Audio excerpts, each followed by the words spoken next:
Magaling ka. Pinabilib mo ako. Ito yung gustong pumatay sa akin. Ang programang ito ay rated SPG. Striktong patnubay at gabay ng magulang ang kailangan. Maaaring may masiselang tema, lengguwahe, karahasan, sexual, horror o droga na hindi angkop sa mga bata. Tanggol, nakilala na ang ama na si Ramon. Alamin natin. Welcome back sa aking channel, mga kaganapan sa FPJ's Batang Quiapo. Matapos makipagsagupaan nitong si Tanggol dito kay Madonna, dumiretso si Tanggol sa grupo nitong si Marcelo. Kasama na itong grupo nila Primo. Bago pa man makarating itong sila Tanggol sa lungga nila Marcelo, nauna nang tumawag si Senyor Facundo dito kay Marcelo upang sabihan si Marcelo na handa na siyang makita ang bagong tauhan na ipapasok nitong si Marcelo sa kanilang grupo. Una nga ay nag-aalangan pa itong si Marcelo sa kagustuhan nitong si Senyor Facundo dahil nagdadalamhati pa ang pamilya nila.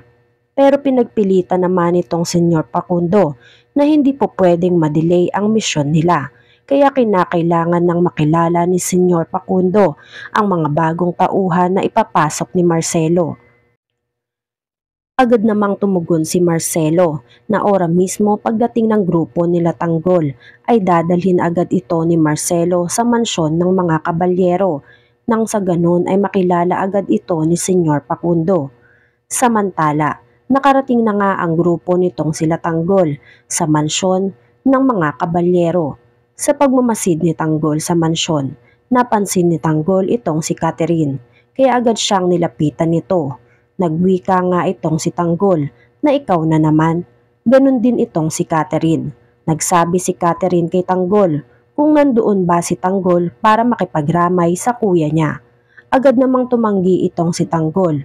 Matatandaan na unang nagkita si Tanggol at si Catherine sa Quiapo. Matapos tulungan ni Tanggol si Catherine sa snatcher na tumangay ng bag nito. Sa paglalakad ni Catherine at Tanggol, hindi na malaya nitong si Tanggol na kanina pa sila pinagmamasdan nitong si David at nanlilisik ang mga mata nito dahil tila inaagawan siya ni Tanggol dito kay Catherine. Pag-alis ni Catherine, agad nilapitan nitong si David si Tanggol. Hindi nagpatumpik-tumpik si David at walang awang pinagsusuntok itong si Tanggol. At dahil nangingibabaw kay Tanggol ang pagiging kapatid kay David, hindi niya ito pinatulan ng suntok. Bagkus ay tinutukan niya na lang ng baril itong si David para manahimik na ito. Akmang bubunot sana ng baril itong si David, kaya nagwika si Tanggol, "Sige, subukan mo, baka makalimutan mong kapatid kita." Sa takot nitong si David, hindi na niya nagawa pang makagalaw, pero sinigurado ni David na hindi siya mahahalatang takot dito kay Tanggol. Samantala, sa panonood nitong sila Rigor sa kuha ng CCTV sa mismong pagpatay dito kay Pablo, ay napag-alaman ni Rigor at Mando na mukhang bihasa at hustler ang kung sino man na gumawa ng yun dito kay Pablo. Dahil sinigurado daw nga nito na nababasag ang buko nitong si Pablo at malamang daw ay personal na kaaway ito ni Pablo at baka kalaban pa nila ito sa negosyo. Kaya para matapos lahat ng katanungan nila, nagpunta agad sila sa mansyon ng mga kabalyero para personal na itanong kay Senyor Facundo ang mga nais nilang itanong.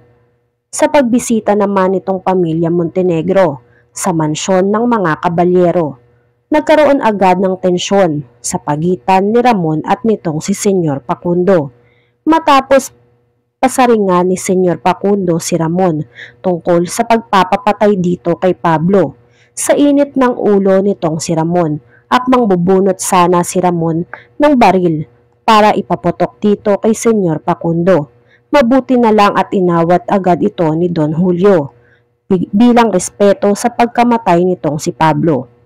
Sa pagpapatuloy, habang nagkakainitan sa loob ng mansyon ng mga kabalyero, Olga, nagmasid-masid muna sa paligid ng mansyon ng mga kabalyero.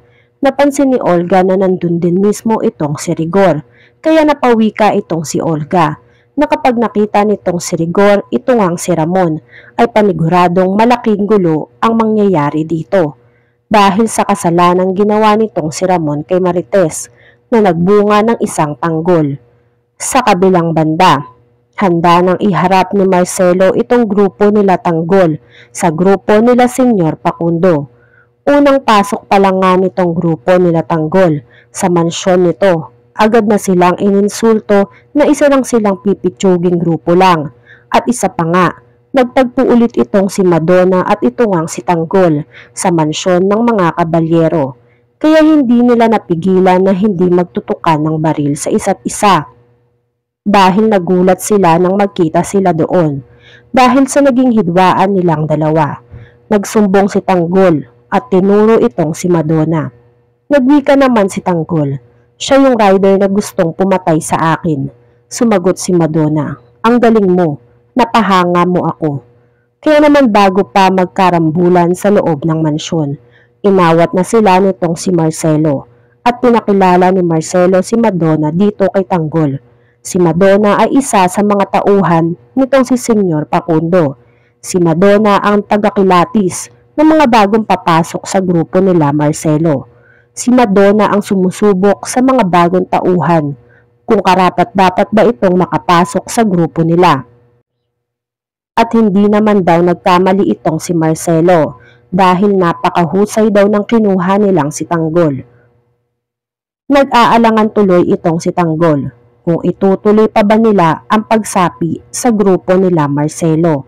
Ngayon sa una pa lang daw ay nagkaroon na agad si Tanggol ng kaaway. Pinaliwanag ni Marcelo na parte lahat ito ng plano na tiyakin na si Tanggol ay karapat-dapat talaga na mapunta sa grupo nila. Samantala, natuklasan naman ni Roda na may tinatagong lihim ang mag-asawang Di Makulangan. Matapos pagmasdan nitong si Roda, na mukhang may ibang kinikilos at ibang binibenta itong sila Marsing. Kaya ganun na lang ang dagsa ng mga customer dito kay Marsing. Kahit magkapareho lang naman sila ng tinitinda. Pinagmasdan maigi ni Roda ang tinitinda nito. Samantalang ito ngang sila Marsing ay tuwang-tuwa dahil nakakarami sila ng benta at marami na silang mga parokyano. Samantala, pagdating nitong sila Rigor sa mansyon ng mga kabalyero, nakita agad siya nitong si Tinding. Hindi nagdalawang isip si Tinding na harapin itong si Rigor. Hinarap niya si Rigor sa pantatarantado niya dito sa anak niyang si Marites. Kaya naman hindi nakapagpigil itong si Tinding at binuhusan agad ng kape itong si Rigor. Galit na galit si Tinding kay Rigor. Ganon din itong si Rigor kay Tinding. Sinabi ni Rigor kay Tinding na wala kang pakialam sa pamilya namin, kaya huwag ka nang makialam. Ano kaya ang magiging reaksyon nitong si Tanggol kapag nalaman niya na sa grupo o pamilya nga nitong si Pablo siya papasok? Yan nga ang mga kaganapan at mga dapat nating abangan dito sa FPJ's Batang Quiapo. Kung gusto nyo pa ng mga ganitong klaseng video ay mag-subscribe at i-like itong video na to. Maraming salamat po.